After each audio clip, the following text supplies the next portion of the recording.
आज हम ब्रिक्स के बारे में बात करने जा रहे हैं। ब्रिक्स 5 देशों ब्राजील, रूस, भारत, चीन और दक्षिण अफ्रीका का एक समूह है जो अपनी तेजी से बढ़ती अर्थव्यवस्थाओं और वैश्विक मामलों में बढ़ते प्रभाव के लिए जाने जाते हैं।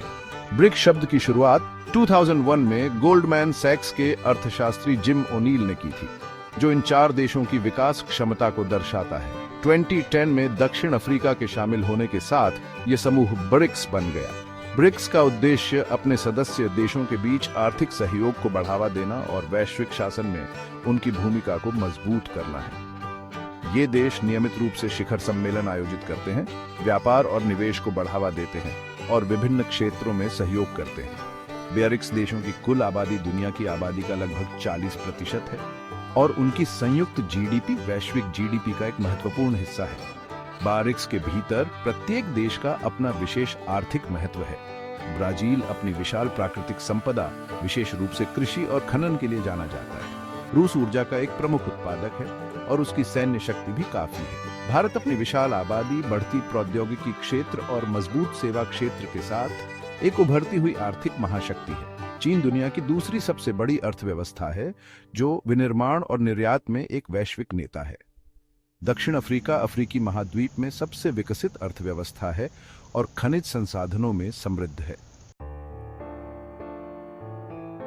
2014 में ब्रिक्स देशों ने विकासशील देशों में बुनियादी ढांचे और सतत विकास परियोजनाओं के लिए वित्त पोषण प्रदान करने के उद्देश्य से नव विकास बैंक एनडीबी की स्थापना की।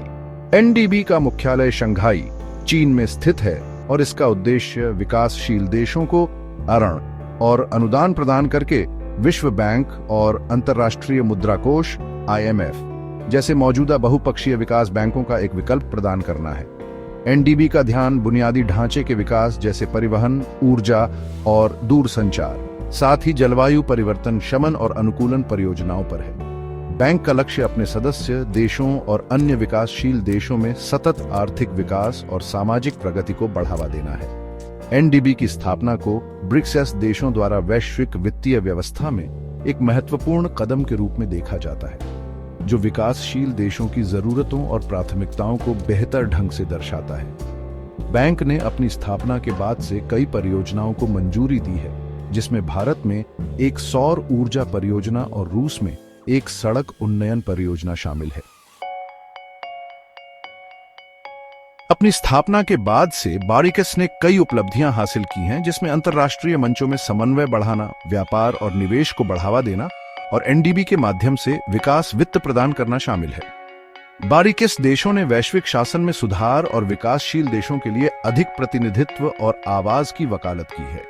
हालांकि ब्रिक्स को कई चुनौतियों का भी सामना करना पड़ता है, जिसमें उनकी अर्थव्यवस्थाओं के बीच असमानताएं, भू राजनीतिक तनाव और वैश्विक शासन में सुधार के लिए ठोस प्रस्तावों को आगे बढ़ाने में कठिनाई शामिल है। इसके बावजूद वैश्विक अर्थव्यवस्था पर ब्रिक्स और एनडीबी का प्रभाव निर्विवाद है। उनकी सामूहिक आर्थिक ताकत, बढ़ता राजनीतिक प्रभाव और विकास के लिए वैकल्पिक दृष्टिकोण उन्हें मौजूदा वैश्विक व्यवस्था में एक महत्वपूर्ण शक्ति बनाता है।